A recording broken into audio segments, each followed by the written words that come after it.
In the year 1520, every church in Western Europe was a Roman Catholic church, a fact which had not changed since the dawn of Christendom. Yet by 1540, the picture was much different, because now people of several new Christian denominations could be found worshiping in many of these same churches. In a short period of time, a religious revolution called the Protestant Reformation had taken place. And as a result, nearly 16 centuries of unbroken Catholic domination of Christianity ended in Western Europe. Now let us find out what led to this rebellion against what was then the wealthiest and most powerful institution on earth. Early in the 14th century, several important events occurred which later were to cause serious problems for the Church. The first happened in 1302, the year that the Pope issued a formal decree stating that salvation was not possible outside the Roman Catholic Church, and that ultimate truth and power, both religious and political, came only from the Pope. The second happened 7 years later, when turmoil within the Church caused its capital to be moved from the city of Rome, where it had been located for nearly 13 centuries, to the southern French town of Avignon. Here at Avignon, a magnificent new papal palace was constructed. It rose high above the rest of the town, symbolizing the enormous power of the papacy. The palace soon filled up with fantastic treasures that were crafted from gold and ornamented with precious jewels. But as beautiful as these objects were, an over-fondness for riches led to corruption at the papal court. For so great was their wealth and love of luxury that people were very disturbed by it.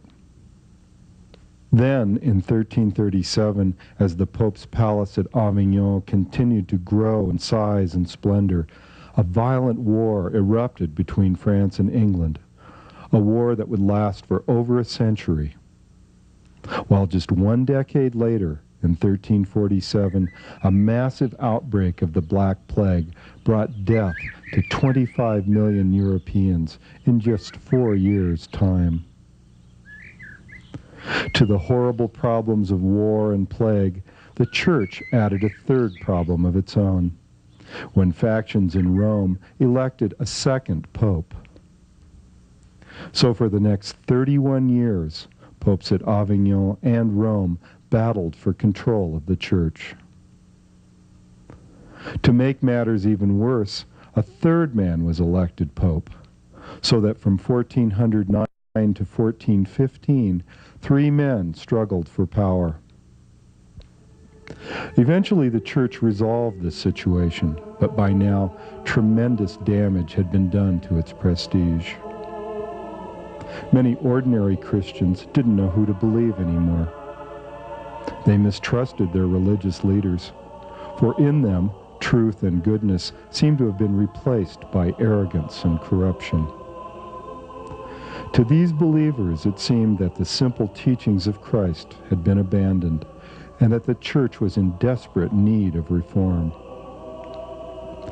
Yet at this time, people who spoke out about changing the ways of the Church could be put on trial and, if found guilty, burned at the stake for heresy.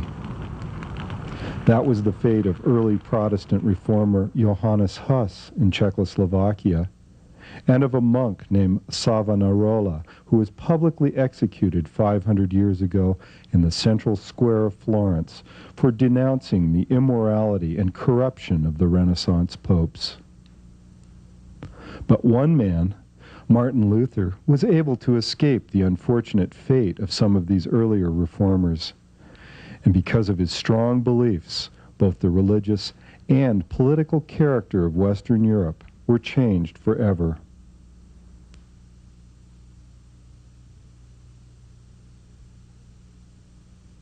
Martin Luther was born in northern Germany in 1483, and as a youth he lived for several years in this house in the town of Eisenach, while he attended the nearby church school. This must have been a fascinating time to have attended school, since people were just beginning to talk about the recent discoveries of Christopher Columbus. And this was also the time that, thanks to the invention of a new kind of printing press, the mass production of books was allowing information and ideas to spread rapidly for the very first time. In 1501, after finishing his early schooling, Luther moved east to the great cathedral city of Erfurt, seen here, where at first he attended its university, and then later began to live at this monastery after joining its community of hermit monks. And although the religious life he was required to follow here was very difficult, it seemed to suit him quite well. For a short time later, he was ordained a Catholic priest. After leaving the monastery, Luther went to the university at Wittenberg, and it was here that he was to spend most of his life, working as a professor of theology, teaching biblical scripture. And it was also in the town of Wittenberg where the first step was taken that was to lead directly to the Protestant Reformation. On October 31st, 1517, Luther arrived outside the doors of the castle church to post a list of 95 criticisms he had compiled, protesting the church practice of selling indulgences. An indulgence is a spiritual favor granted by the church to sinners. The church teaches that through indulgences, the punishments for sins that have already been forgiven by a priest are eliminated, thereby removing obstacles on the path to heaven. In the early days of the church, indulgences could only be obtained by making difficult spiritual sacrifices, such as going on a pilgrimage to a holy shrine. Unfortunately, by Luther's time, the original, purely spiritual intention of indulgences had become corrupted, for now indulgences were an important source of income for the church and could be purchased for cash just like any other commodity, with no need for any spiritual sacrifice at all. And it was this practice of turning something spiritual into a mere business transaction that brought Luther's condemnation at the church of Wittenberg Castle. Then, a short time later, Luther publicly criticized other church practices as well. As a consequence, he was visited by the Pope's emissary, who attempted to stop him from stirring up trouble for the church.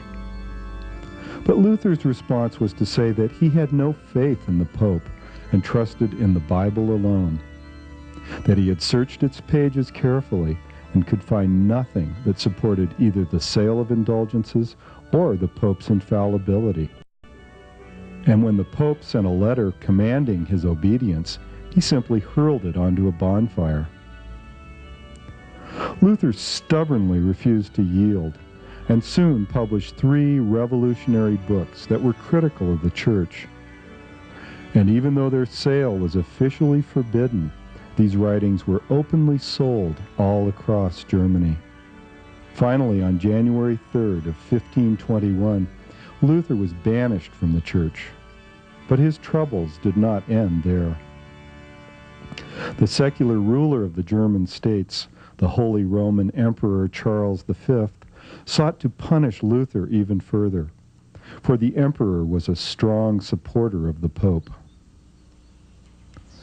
Charles summoned his representatives from their castles in the far-flung states that made up his vast empire, ordering them to come to the German city of Worms. And in a palace next to this great cathedral, the emperor and his representatives met in a formal assembly called the Imperial Diet, now known as the Diet of Worms. Here, on April 17th and 18th of 1521, Martin Luther, accompanied by his lawyer, was told that he must recant, that is, take back his unacceptable religious views. He replied that it was impossible for him to go against what his conscience told him was right. The next day, the disgusted emperor informed the gathering that he was ready to take actions against Luther for being a notorious heretic. Yet while the Diet deliberated his fate inside the palace, Luther remained a free man. It was during this time that a powerful German lord named Frederick the Wise, who was a strong supporter of Luther, arranged to have him kidnapped and taken to this castle for his protection. And while at the castle, Luther wore a disguise, and his identity was kept a closely guarded secret. During this time of hiding, Luther immediately set to work translating the Bible into German, something that had never been done before.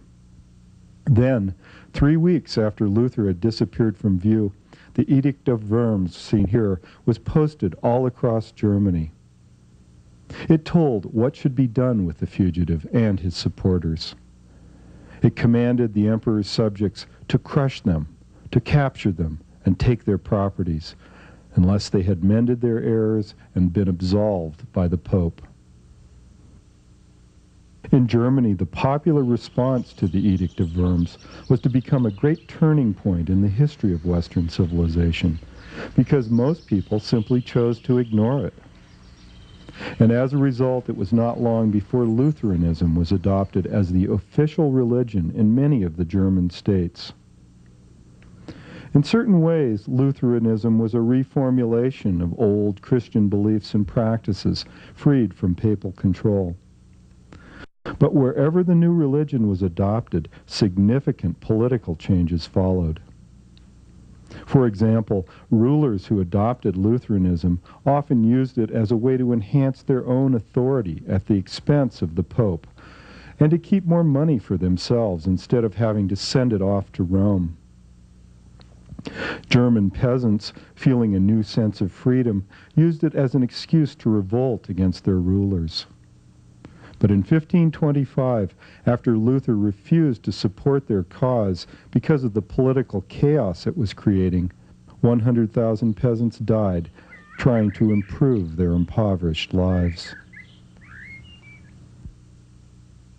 In the 1500 years from the birth of Christ up to the lifetime of Martin Luther, only one major break had ever developed within the Christian faith. This occurred in the 5th century A.D., when Christians in Greece split from Roman control and formed the Eastern Orthodox Church. But this church never gained a foothold in Western Europe, which remained purely Catholic. In contrast, in the 16th century, after Luther started his church, many new non-Catholic Christian denominations formed in just a few decades. For example, in 1522, the theologian Ulrich Zwingli, seen here, convinced the leaders of the Swiss city of Zurich that churches should be freed from papal control, and that all religious images should be removed, because their use smacked of pagan idolatry, and that a simplified prayer service should replace the Catholic Mass.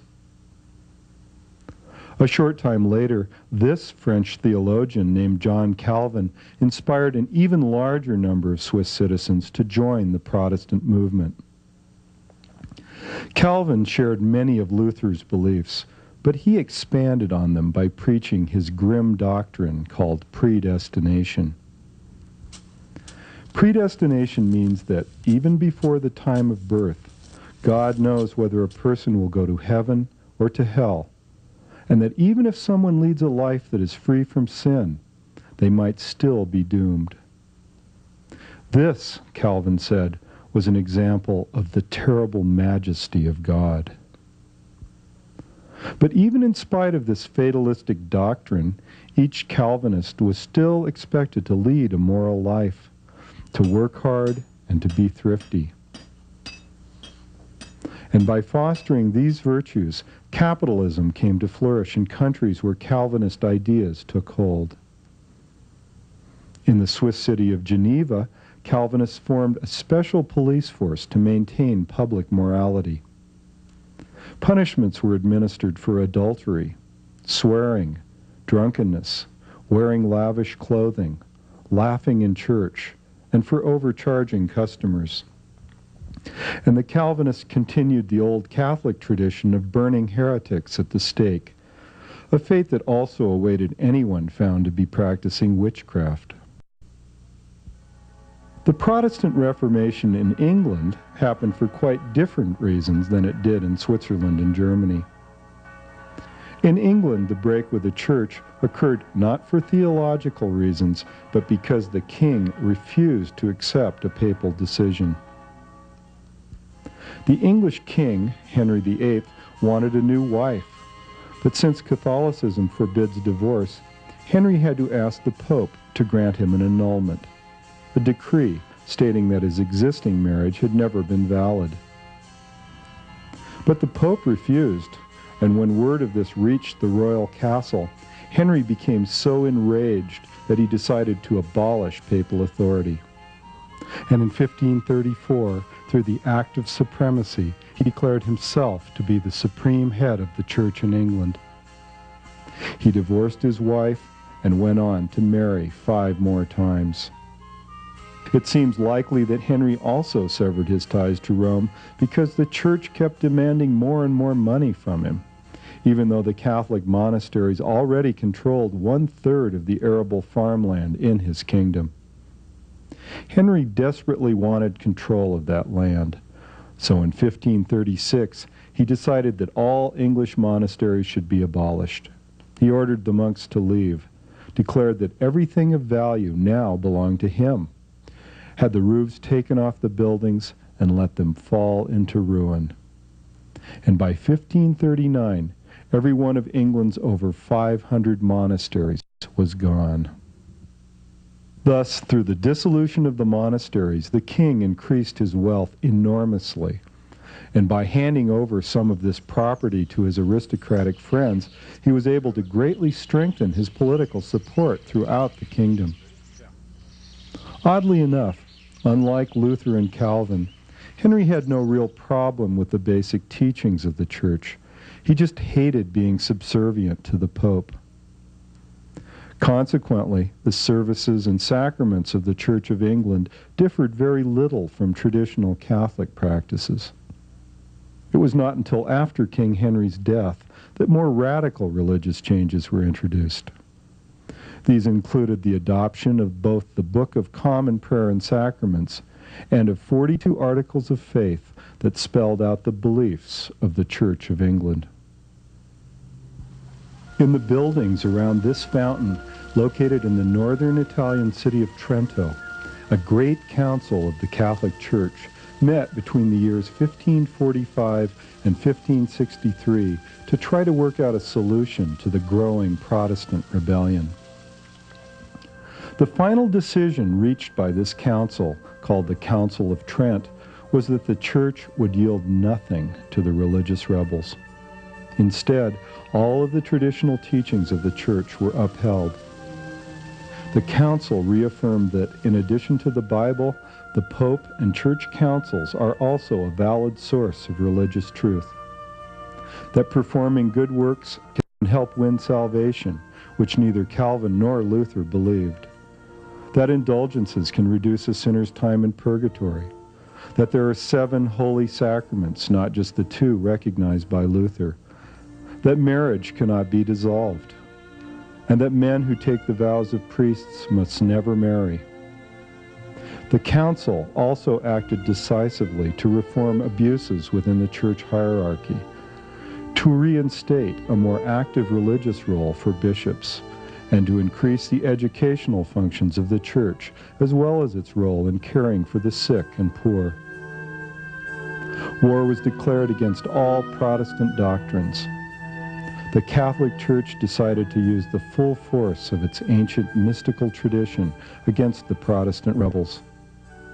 The contrast was great, for at the very same time the Pope's lavish new church, St. Peter's Basilica, was going up in Rome, Calvinists to the north were worshiping in barren, austere spaces, having destroyed all the religious statues and stained glass they once contained. And by the end of the 1500s, such antagonism had developed between Catholics and Protestants that early in the next century it would erupt into 30 years of full-blown warfare.